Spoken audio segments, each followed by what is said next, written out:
Welcome to Good Books Lately. I'm Brandon. And I'm Taylor, and this is Pepper. And Pepper's here today. And today, being December, almost over. The year's almost over. And we've been doing this for about half a year. Yeah. Right? Figured we'd give you our top. Hold on. Do it again. We're going to whoosh. Our top 10. Fives each. Yeah, fives each. Plus one that we kind of were disappointed about. Yeah, one that we thought could have been better. But we finished. Oh, and then one that's like a favorite of ours that we read or listened to together. That intro was tight. We definitely couldn't have done that any better. But I like it. All right. Yeah, so that's what we're going to do today. Our top 10, and it's only a top 10 because each of us are choosing 5, because nobody's got time for 20 books. Yeah, we're not going to put you through that. Yeah, no, but this was hard for me. Yeah, I had a little tricky moment. time, but there's significant reasons why I chose some over the others. Yeah. Which is good. You had much easier of a time. I felt like I really had to look at my Goodreads star ratings. Right. But they're all like 4 or 5 stars. Really hard to do that. Mine are all 5. Yeah, I know. It's 5-star Brandon. We're going to go ahead and get started, and we're not going to go into like a full breakdown of each of these books because we have talked about these books on their own in previous videos. I don't know, should we link to those videos down below? I mean, we can, but you can go find them. Yeah, they're back there. They're in there somewhere. But we talked about our Goodreads are on there, but also we'll talk about why they're on our top 5. What made it special for us that we don't even know what we're going to say. We're going to just start with the first book and see how it goes. You want me to go first? Yeah, go ahead. Hit me with your best shot. I'm going to try to go in like sequential order for like when in the year. Pepper, you have got to get. What? All right, Pep, come here. Here, look. She's been chewing on a ham bone in the backyard. Oh my gosh. Yeah, this is going to be sequential in terms of, I think, when I read them relative to one another. And the first one is going to be Rebecca. Anybody who's been with the channel here from the beginning probably saw this one coming. So Daphne du Maurier, this book was written in 1938. And it is fantastic. Yeah. I will link to the video where I first talk about this because I go into a little bit. Maybe I will, maybe I'll forget. But this is such a fantastic book. It's a classic. It's dark. It's moody. It's murky. It's dripping with nuance. And an Alfred Hitchcock movie is based off of this book, or I should say Alfred Hitchcock made a movie based off of this book. There also is, and we watched it. It was okay. It doesn't come close to the book, but it was fine, especially if you're a fan of Alfred Hitchcock. Yeah. It's a story about a woman who gets involved with a man who is a widower. Very affluent. Very affluent, but she England. but she doesn't really fit in with his lifestyle, and the people that work in his home really don't find her to fit in, or at least one particular person. Doesn't really live up to the previous wife. That's how she feels based on the way she's treated by this other woman, Miss Danvers, that is kind of the main housekeeper in the house. And it's all of this like what seems to be very simple dramatic issues, but are so underpinned. Like it underpins everything that happens in the story. It's so good. It's really fantastic, really beautifully written, and I absolutely loved it. The one I'm showing you now is the what do they call them? Folio edition? The Folio Society edition. And it's illustrated. It has illustrations in it. This is Miss Danvers. This is the woman I'm talking about. Yeah. Look at this illustration. Yeah. Oof. Yeah. Rebecca, Daphne du Maurier. This is going to be top 5. My number 5. Top 5. Okay. I said I was going in like sequential. Saskatchewan order. Yeah. Sequential order. It doesn't really matter. These are no particular order. It's just 5. One of the 5. One of the top 5. Yeah. All right, your turn. All right, cool. Yeah. Yeah, Sebastian's outside, but you have to put socks on your feet. That's fine. Put socks on your feet. Welcome to Good Books Lately. My first in the top 5 is going to be Neverwhere. And I had always been recommended this book by my brother. Yeah. And one day we were at the library looking at like the little used book sale they had. And I just was like, hey, what do they have? Is that where you got that one? Well, no. Oh, okay. But I was looking, what do they have on the rack? And for checking out. And they had the illustrated edition of Neverwhere, and I was like, you know what? I'm going to pick it up. Yeah. And I wasn't planning on reading it right away, but I saw it, and I was like, you know what? Might as well. Got into it, and glad I did, because like my brother said, it was great. I loved it. It really is one of those ones that I would want to reread again, and kind of like maybe make it a yearly tradition for myself, because it is so good. Every year you're going to read it. Yeah. That's great. That's a really good indication of a great just book. because the story's so fun and like imaginative. This was like one of your first real forays into fiction gripped you. Yeah, really. It was like really fantasy, really kind of like, you know, not a Star Wars fiction kind of. Oh, yeah. That's true. But it was really fun. And then so I had to return the library book, and I really enjoyed the illustrated edition. So I ordered a copy from, I think I ordered it from Pango Books, a used version from somebody else, because I could have gotten a paperback, but I didn't get, it wouldn't have the illustrations in it, which are within the margins. And oh yeah, it kind of looks like somebody actually drew. Yeah. So like in the book. Kind of cool. That's cool. There. And it's really neat. And I now want to watch the series that BBC made for Neverwhere. There was a series for this. But I think you should read this for sure. I think you would love it before we watch the series. Yeah. But no, it's definitely in my top 5 for sure, probably of all time. Yeah, but cool. Definitely for this year. I need to add this to my TBR for 2025. There you go. Hey, and that might be a video coming up. Yeah, it definitely is going to be a video coming up, so that could be one. Neverwhere by Neil Gaiman. Cool. Yeah, that's in my... I don't know if this type of video is supposed to be like where we give you a synopsis of each of these books. If that's what this is supposed to be, I don't know if it's really going to be we that don't way. play by the rules here. Don't. But we tell you the books that we like. Yeah. We're vibing with What are you drinking? Because that looks really refreshing. This is just bubbly water. Sparkling black cherry, Kroger brand. On ice. This is just RO water on nothing but my water bottle. Yeah. No black cherry flavoring or anything like that. And a latte, and that was making me thirsty. That's great. Yeah. Okay, are you ready for my number 2? Number 2! Hit me with your number 2. Hit him with it. Fire away. All right. Every time. We're going to do that every time. For whatever reason. All right, number 2. Now, this one is the first of a duology, which means it's a book that has 2 books. It's like a new word, I guess. This is called One Dark Window, and it is part of the Shepherd King duology by Rachel Gillig. You guys, I absolutely adored this book. I adored the second one more than this, and I absolutely loved this one. I would put the second one up here, but I feel like I gotta start with it. Yeah, trim it out. This is fantastic. If you love fantasy, if you love romance, but you like both of those things to be kind of not so like picturesque, or maybe you want it to be a little bit more, what's the word? Like more grown up, more murky, more dark. A little edgier. Yeah. This is a really good one for that. I love this. It's not I don't know. It's really good. I love, somebody says on the front, an enchanting tale with sharp claws and teeth. And I think that it is. It's very enchanting. It's very beautiful. It's very luscious, but it does have this edginess to it, this darkness that makes it just really cool. Nice. Very gothic. I don't know. I love it. So this is One Dark Window by Rachel Gillig. Fantastic. It says, Elsbeth needs a monster. The monster might be her. A maiden must unleash the monster within to save her kingdom in this dark, lush, gothic fantasy debut. Yeah, I know. I really loved it. It has, I feel like it does fantasy fiction and romance really, really well. There's elements to it, all these like really cool nuances that make it kind of original. And it's all just kind of, the magic system in this is handled really well. It's not super complicated, but it's also not like really simple and almost like silly seeming. Okay. It's fantastic. If you need a really good fantasy fiction, but fantasy fiction, I feel like that's like what is that? Okay. Fantasy nonfiction. I would love some fantasy nonfiction. Fantasy fiction. Yeah, you know, but something like that with a little bit of romance in there. This is a fantastic one, especially if you like it to be a little bit more dark, edgy, beautiful fantasy. Spice. Yeah. So the second one, definitely. The first one, yes, but nothing like. I don't know if this would make Brandon's Smutty Book Club. I feel like it's spicy.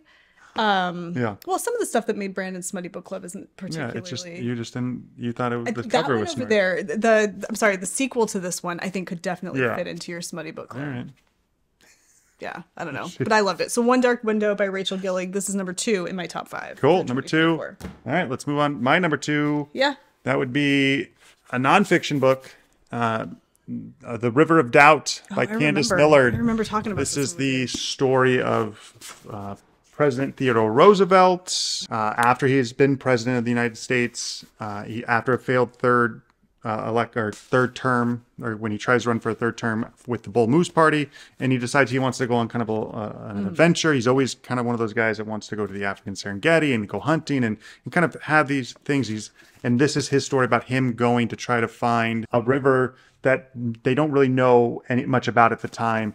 They know it feeds into the Amazon. They want to kind of track where it goes and kind of map it out. Just the way the story is laid out really makes you like, wow, it's just intense. It's really good. Cool. And it does a great job of kind of telling the story of that area of the world while also telling a crazy adventure. So River really of fun. Doubt. Yeah, like I think I said when I first talked about it, it reads almost like a fiction story. Cool. Boom, big one. Number three. Are you ready for I'm number ready. 3? Let me hold on. I gotta look and see which one is the next. Oh yeah. Okay, got it. All right, here we go. Hit music. Shuffle. What's the number 3? Fire Away. Slewfoot by Brom. You guys, this book was so much fun. Now, I listened to this and I love this book because just look at this gorgeous cover. And it is illustrated. It has some glossy illustrations in here, but then there are some other, I think there's like some pencil sketch illustrations on the regular sheets. What do they call these leaves? Yeah, leaves of the book. Okay, listen. This audiobook is so beautifully done. It takes place back during like colonial America I want to say it's in Connecticut. Yeah. 1666 Connecticut. So it's around the time that we're dealing with the witches. I almost want to say that this comes after. When did the Salem witch trials take place? It happened from 1692 to 1693. Right. Told you.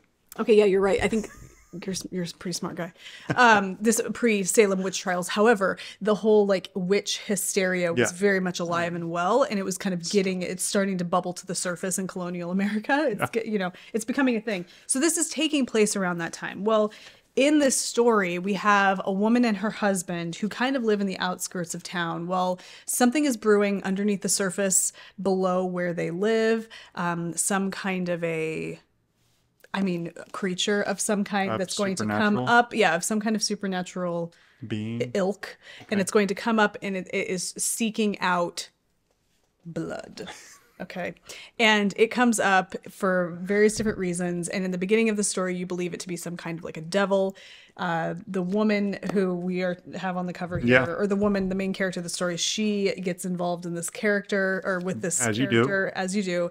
And she and this particular character kind of like reap vengeance on the town people for various different reasons. I don't know. As you do. And I know we said that we weren't going to like give you a synopsis, but you have to listen to this. Okay.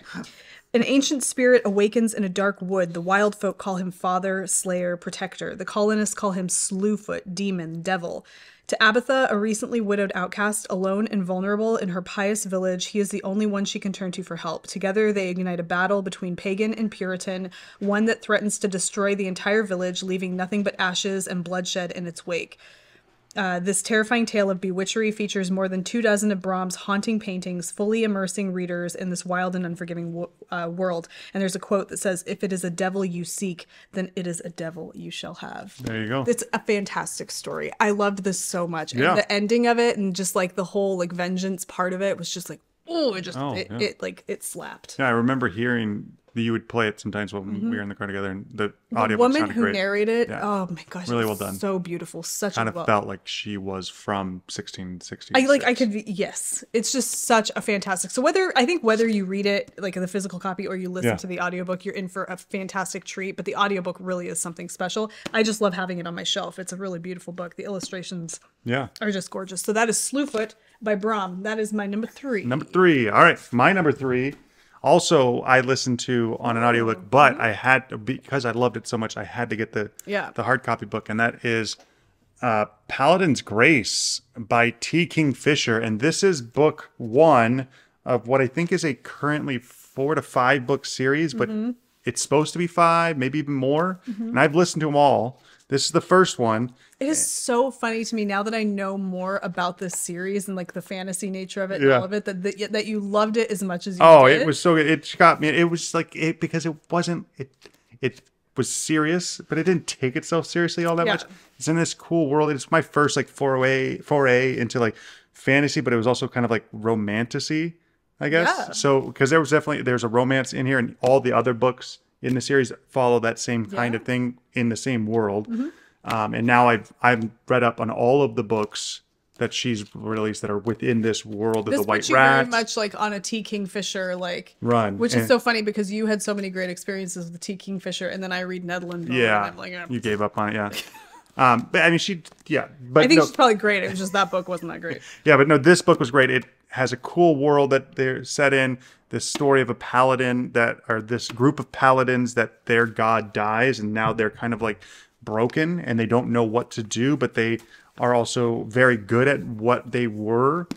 And then this woman who is a perfumist who makes perfume, and their connection that they come to. And there's another mysterious thing happening on in the background of the city that they also all of a sudden are kind of investigating together, because it kind of will help save both of their names in a way. And then that love interest grows. There's knitting in it. Oh yeah, that's right. You were telling me that there's knitting in this. That's cool. The paladin is a knitter, which I thought was funny. But then they get it on, and they get it on. Let's get it. And they get it together. But like when they get it on in the book, it takes a while. You know it's going to happen. They're talking about it. You know, like you're like it's eventually going to happen, right? And then it happens. You're like, that's pretty steamy, but it's really good. And then I've I've listened to the other ones in the series. Each of them are different characters, but with compelling stories. There's one of them that was the one that kind of felt more flat for me, but it did pick up towards the end. But a lot of them just I loved and just ate them up. So this book reminds me of books that are like self-published. Yeah, because it's got like can't the white, get this like at, the white pages. Yeah, it's not available. Or I've never seen it available at like Barnes and Noble or like a big bookstore. I had to order this again from Pango, I think. Okay. Find somebody that was selling it. It wasn't easy to track down. I have seen copies in the library of it, but I felt like I didn't want to get a copy of the library if I've already read it and I had to turn it back, So, but no, I really liked it. It may be not the best written book, or what I'm saying. Who cares if you enjoyed it? But I enjoyed it. That's kind of why I put it in my top 5, because it really kind of opened my eyes to this kind of style of book. And all that matters. That's when I listened to it and I started listening to the series, I had to get the when you love an audio, that's what it was like for me in Sleuth. Yeah. So cool, really good. I recommend it if you haven't read those kinds of stories. 'Cause I know T. Kingfisher is really known now for her kind of like horror and thrillers and kind of that stories. But that she did these, then they're fun and good. Great. All right. Are you ready for my next one? Next one, 4. Hit it up. Number 4 is no song this time. Here comes the song, people. Hit me with number 4. All right. Fire away. Okay, that'll be my last time doing that. I'm not doing that anymore. I don't think it's true. It's just lying to everyone. Number 4 for me is Wolf Den by Elodie Harper. This is another one. I'm going to pop it up real quick. This is another one that is part of a trilogy. It takes place in Pompeii, and it is the story of a brothel known as the Wolf Den. If you go to Pompeii and visit, which I absolutely want to do, it's called the Lupinare, and it is a story that follows prostitutes that work at the Wolf Den, and it is gritty and just emotional and powerful and scary. Not scary, but like just when you think about all the things that these women go through, it's just, to me as like a woman, I just it's crazy. It's a heavy hitter in all different departments. The historical part of it is beautifully laid out in terms of the setting.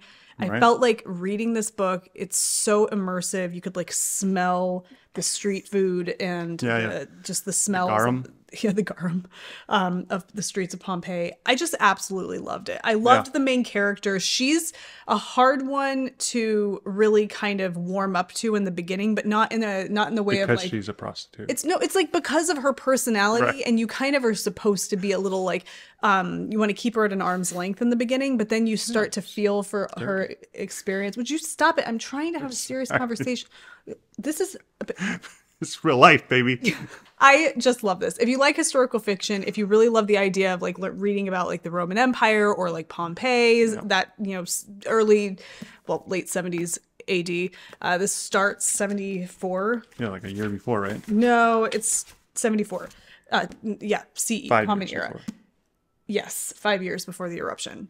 It's fantastic. I absolutely loved this. This is probably one of my favorite books of all time. The series? I just absolutely loved it. The series is just it's so good. Are you going to be on the first when her new book comes out just because of that? Yeah, because she's writing one, or it's going to be coming out I think next year, called Boudicca's Daughter. Yeah. And which is going to follow like the story of Boudica, of the Britons, what do they call them? I don't know. But I love this. Elodie Harper, The Wolf Den. Yeah. So good. Great. Absolutely delicious book. I loved it. Good. Sorry, I feel like I'm just flying through them. No, it's okay. Okay. Yeah. All right. My number 4 was one that was all over kind of the booktubes and things. The Will of the Many. This came out. It's going to be part of a trilogy. There's only one book out though right now because he's still writing it. The next one comes out next year. But The Will of the Many by James Islington. This is so good. Kind of, you know, has the Roman Greek vibes to it, but set in kind of a fantasy magical world. It has the kind of that trope of like kids going to a special school. What do they call that? Oh my god, what is it called? Academia. Dark academia. Yeah, it kind of has that into it, but really, it's not dark. I mean, it's dark. There's some they're dying. There's some death. A lot of people are dying. Yeah. Children are dying. I think it kind of falls into that realm a little bit. Okay. But really good. It starts off kind of like, okay, you're reading it, I get it, I'm digging it. But as you get it unlocks so many different avenues, and you start having theories, and you want to know more, and then it just. It's so good. You get to a point, and I got to a point where I just couldn't put it down. I wanted to just finish it. See books like that. Isn't it frustrating to you that you don't have another one to read though? I know. Well, because I feel like it gives me a chance to read other books. It does. No, it does. But I feel like if I'm gonna venture into a series, well, I don't know. Like the Wolf Den, it's like it was so good. It was great to have all of them available. Yeah. The One Dark Window and the Shepherd King. It was great to have them all available. Yeah. Have I read one where I felt like I didn't have? Yeah. Oh, well, Ordinary Monsters. I read that one before The Bringer of Dust was and now out. You have it. And now I got to read that one. But I feel like it's like starting a show that already has like a couple seasons where you can really start binging it. Yeah. So I can imagine that it's hard to. No, yeah, it's great. I'm waiting for that one, obviously, and I'm gonna. Is there any indication of when that's supposed to come out? It's supposed to come out the early summer this year or 2025. Okay. But yeah, the ending of this book was fantastic and not what kind of you expected, I guess. But it, obviously there's going to be another book, so that's why the main character, because what often happens with those like Harry Potter's or like even like Star Wars with Luke Skywalker is like the main character. Oh, he all of a sudden has all this talent. Like how just because he's like born that way or whatever, he's just never been trained. But now he's the most powerful. In this, it's not that. He's obviously he's kind of gets put into the school and he's an orphan kind of thing. But he has the training. He kind of grew up he grew up in another part of this empire, and things happen, and he lost his family. And so he's kind of been on the run, but he grew up learning all the training of schooling and athletics and fighting. So he has a base knowledge for it. And then he had to survive for 5 years on his own through, doing different things. So he has that ability, but he's also getting shunned by the main people, but he's realizing there's other people like the outcasts that are really good at what they do, and he's kind of using their shared outcastness to learn more from them and help each other out, leveraging their and so it really works out really well. But fantastic. I feel like we could do a whole video on that kind of trope. Now that we've read, because Vita Nostra was like that too. Yeah. Lord of the Rings is like that. Yeah. Sorry, I mean, it's a common trope. That's good. I'm glad you liked that one as much as you did. Will of the Many. Cool. It's really good. Number 4 for me, or my 4th. All right, your 5th. On to my last one. Okay. It's getting dark. Well, not really. Not in the book. No, not in the book. I'm saying light. What? Oh. But we have this fantastic artificial light. Yeah, that's great. That's Keeping just us in. shining down. Okay, this next one was really hard for me to settle on. I know. And you had 3 other ones. I had made you choose. Stick around.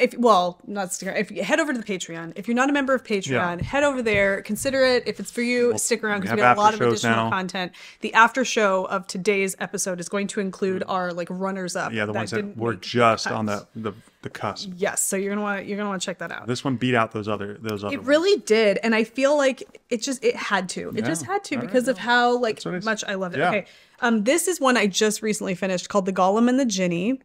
This is by Helen Wecker.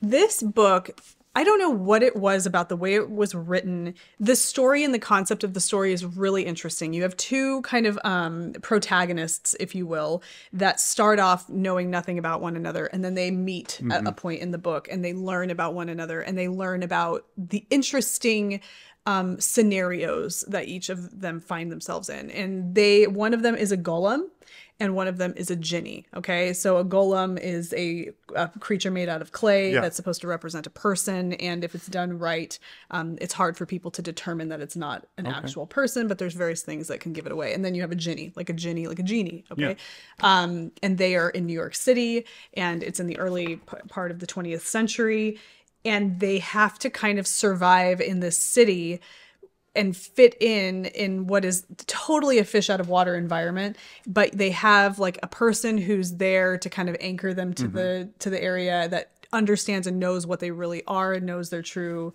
identity and kind of helps teach them the ropes. But then for one reason or another, they kind of become separated from those like anchor characters, and they meet one another and they begin to like kind of rely on one another. And that starts to turn into, I don't want to say it's like an enemies to lovers kind of situation, because it never gets to, there's another book in the series.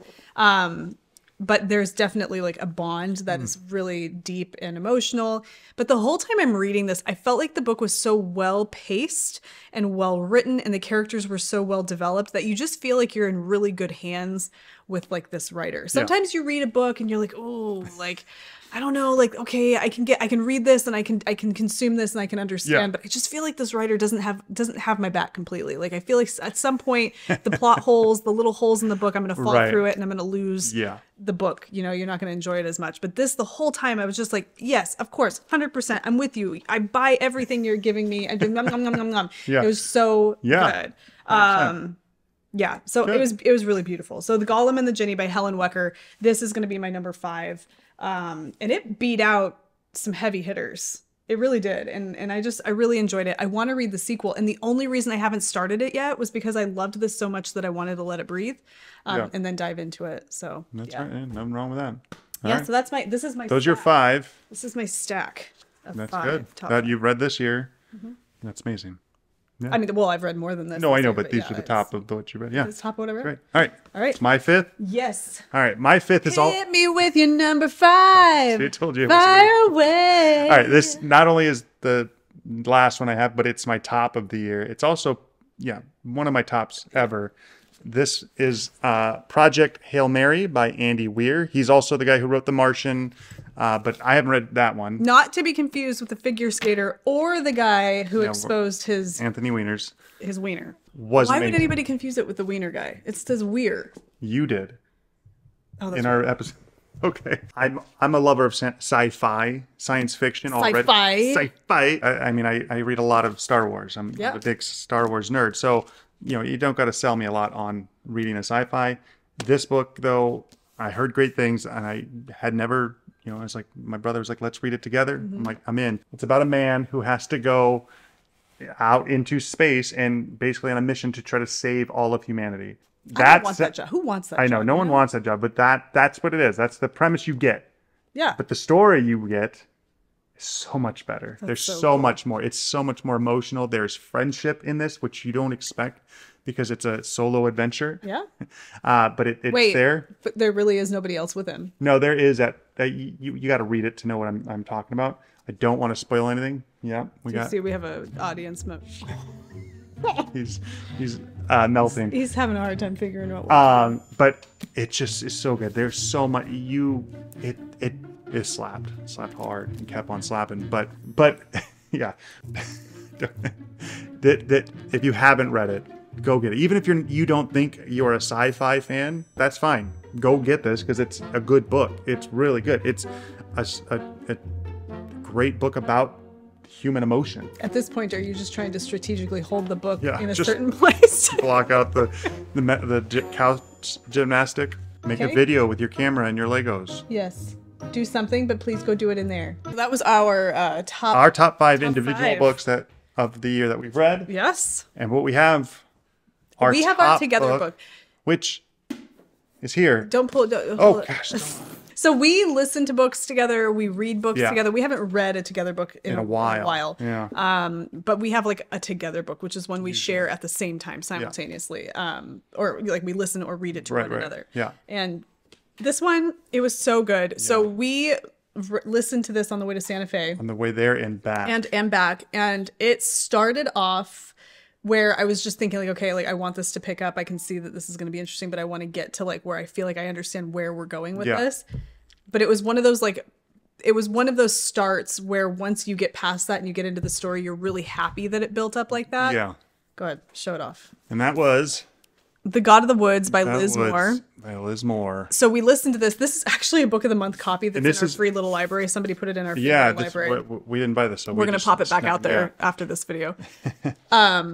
This book is so good. The story is it's so meaty. Yeah, and so many characters. Got multiple timelines or two timelines kind of going on. A lot of timelines going on. The audiobook was really well done. Yeah. And I feel like it does a good job of keeping you on top of where you are. So you don't ever get, I mean, there's lots of timelines going on, but you kind of always feel like on top of it. Yeah. And oh, interesting. Yeah. Okay, cool. Because so the beginning of each chapter has like the dates. Yeah. Those things are read to you in the audiobook, right? But so it's set in a summer camp in the 70s. Yeah. And the summer camp vibes are like real. It's really feels authentic. It feels very authentic. Everything is just it's New York, upstate New York. Yeah. But a child. So there's two missing children. Two different times, but at from two the different same timelines. From the same family that owns the camp, and one goes missing in the 50s. Yeah. And during a camp season. It's like the end of the 50s, right? I don't remember exactly, 70s. but one goes missing, and then 10 years later, another one goes missing. And it's the story about, it's kind of like the story about the first one going missing and what all the situation was with that. Yeah. And the main player is involved in that. And there's people that know more than they're letting on. And there's a lot of like interesting like secrets going on and nuances. And there's like a town dynamic. Misconceptions. There's a small town dynamic that gets involved. People know more than they're letting on. It's really hard to talk about this book without giving anything away, but just to say that it is, I don't even know if you would call it a murder mystery. No. Because it isn't. I don't know what you would call it. There's death. A mystery. There's a mystery. It's multi-layered, super suspenseful, and just the character development is fantastic. The character interplay is really fascinating in this. Really so if you want something that's like really rich story, really interesting characters, and the interplay between the characters being really like interesting and nuanced, and gives you that feeling like you're and you want to be immersed, flesh it out yourself. As you go, you're gosh. like, I think, and then you never do. No. You never do, and we're pretty keen with that kind of stuff. And it was until the very end. Oh my gosh! And the ending of this book, I think it was so cool. Yeah, really good way to end it. You would love this book. So this was our favorite of the God of the Woods. God of the Woods. That's great. Yeah, by Liz Moore. All right, now we're gonna do the. Let's do the one that disappointed us. So this is one that maybe like didn't live up to the hype for us. And we're not saying that it's a bad. Yeah. Well, I don't know what we're saying. We're just saying it wasn't our favorite for us, of the year. And for various different reasons, it didn't live up to the hype. It's probably our lowest rated of our star rating. We're not saying it's bad. We're certainly not saying you shouldn't read it. No. I don't think we need to like give him this much of a. It's just disclaimer. like, I'm not trying to tell you, whatever. Yeah. All right, you go. Okay. My first is Tainted Cup by Robert Jackson. Am I getting that right? Robert Jackson Bennett. The Tainted Cup. Okay. This is an interesting one for me because this got so much hype. Like it was getting all kinds of hype about it, about like how he's just going to be the next. Super and I started like reading it and I was thinking, okay, like this seems like it's going to be a good book. But then the further I got into the book, and then especially after it ended, I'm like, what? Yeah. What is any of this? Like, this isn't, I don't know where any of the story builds this whole world for you, but it doesn't actually build it. What it does is it tells you that this is this world where this thing takes place. These are these people. This is what they do. This is this big baddie that's coming to get everybody and why they're trying to fight it away. There's like, this is this. Accept it. Yeah. And then listen to the story with all of this. And I feel like that's not world building, that's world telling. Yeah. And you're just kind of asked to accept the world in that way, but you're not brought into it to really understand the world. I wanted to feel like I could understand anything. Yeah. Like, I understood the story, but it's like, I don't understand enough of all these little intricacies of this world to feel invested in anything. Right. So I would want more of a reason to be invested in these characters, to be invested in this setting. Why should I care? Was like very much a question that was going through my mind. So it's like, okay, it's like I can understand these characters. I can see why, in theory, this is funny or this person's interesting, but I'm not really interested because there's nothing about this that was built for me. Yeah. To really and be invested in. It was just, I was just told that this is the world and I should just fall in line. But yeah, there was nothing other than that gripping me to it. So I gave it 3 stars. Yeah. It was well written. But yeah, that I just felt like you got to build a world. You got to build it better than that to make people feel like it's a part of it or invested in it. Yeah. So yeah, Tainted Cup, Robert Jackson Bennett. Not for me. That's right. Yeah. All right. Well, my one that was like didn't live up to the hype for me was an audiobook, which isn't here. I don't have. It's going to be right It's going to be here somewhere. Never Lie by Frida McFadden. This is hilarious. I listened to it.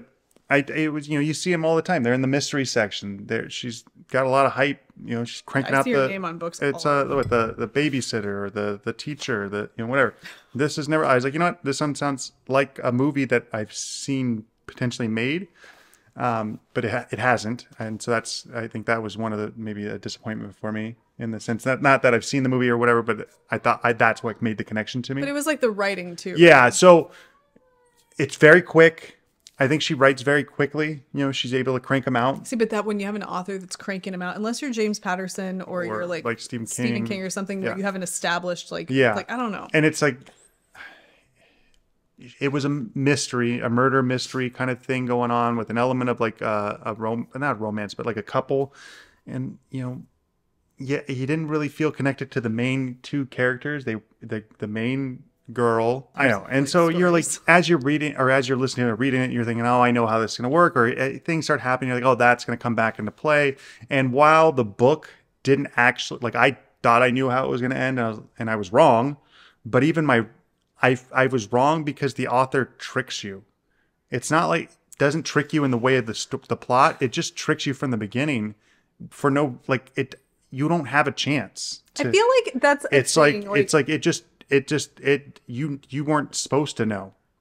You were never supposed to doesn't figure it it out. Take you out of the immersive aspect of it, where you're like, okay, this isn't even at this point. Because all of the other stuff that led up to where you're at, you're like all that was made up. And so it really just you kind of feel like you wasted your time. I was like, it was fine. It twist ending great. But you made the twist, like you manufactured it. Yeah, that's what I was. You made it yourself. It's not a twist if it's a whole nother thing. Yeah, at least that's how I felt. It has to feed off I of think the my original plot. Goodreads book review was a 3.5, and that's low for me because it's generous. Yeah, probably generous. I just felt bad, but I usually get 5s to everything. So for it to get 4s are great. 3.5 is like, I don't know, maybe a 1 for a lot of people. I don't know, but it wasn't for me. I think people have told me that that's kind of her deal, or at least like, I gotta try something else. Maybe I will, maybe I won't. I think it's cheap. I think it's kind of a cheap. But yeah, so that was kind of the downer of my book 2024 books. Okay. So that was it. Yeah. That's our top 5 for each, our top 10. Completely dark outside. I know, real quick. Yeah. Jeez. Yeah, that was it. The top 10 plus our ones that were like snoozers. Yeah. Were just not very good. Plus one extra one that was our top one together for the year. Yeah, we vouch for these books, y'all. Yeah. So if you think you're into anything that you see us talk about here, check them out. Yeah, if you haven't already. And let us know, what are some of the books that were your top for the year in the year 2024. And expect a video coming later soon about what we are expecting or wanting to read in or anticipating to read next year. And we have an update video coming with what we're currently reading right now that's coming probably next. We might double stack them with We have Christmas break coming up. Brandon will be home and we'll all be home. And so we're going to try to fit in a few other videos. Yeah. Oh, and be sure to head over to Patreon so you can watch the after show because it's fun. Yeah. We hang out a little bit longer here. We chat. We're more relaxed. We're going to talk about some honorable mentions. Yeah, the runners up that didn't make the final cut. Yeah. So clarify some details about the book club if you want to be a part of that. Yes, that's going to be important. So if you're interested, head over to Patreon. It's a great way to support the channel. Yep. And you'll get a lot of additional content over there as well. But yeah, this was good. Yeah. Let us know down in the comments if you've read any good books lately, and we will see you guys in the next one. Yeah. Bye. Bye.